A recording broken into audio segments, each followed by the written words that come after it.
কবরস্থানে যান তো, ওদিকে যান আপনারা, একটু যাবেন, একটু গেলে আখিরাতের কথাটা স্মরণ হবে।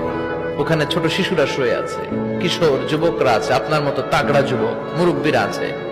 এরা এই এলাকায় থাকতো, এরা আকাশ থেকে নেমে আসে না, এই এলাকার সন্তান আজ নাই। একটা সার্টেন পিরিয়ড শেষে আপনিও থাকবেন না। This is the nature of life, this is the circle of life. ছোট্ট শিশু হয়ে এসেছিলেন, শৈশব, কৈশোর, যৌবন, প্রৌঢ়ত্ব। আগে ছিলেন সিঙ্গেল, বিয়ে করে হয়ে গেলেন ডবল। এরপরে আল্লাহ আপনাকে একটা মেয়ে দিল, এরপরে মেয়েকে বিয়ে দিয়ে শ্বশুর হলেন, এরপরে ওই মেয়ের ঘরে সন্তান হতে নানা হলেন। আর কতদিন? অনেক দিন হলো তো, অনেক লম্বা সময় পেয়েছেন আপনি। Think about that. এবার যাওয়ার কথা ভাবেন, আখিরাতের সামানের কথা ভাবেন, ফিরে যেতে হবে।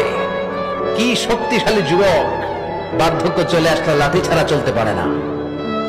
কুচকুচে কালো দাড়ি সাদা হয়ে যায়, দাড়ির শুভ্রতা, বয়সের ভার, রং ধরা যৌবন জং ধরে শেষ। ঠিক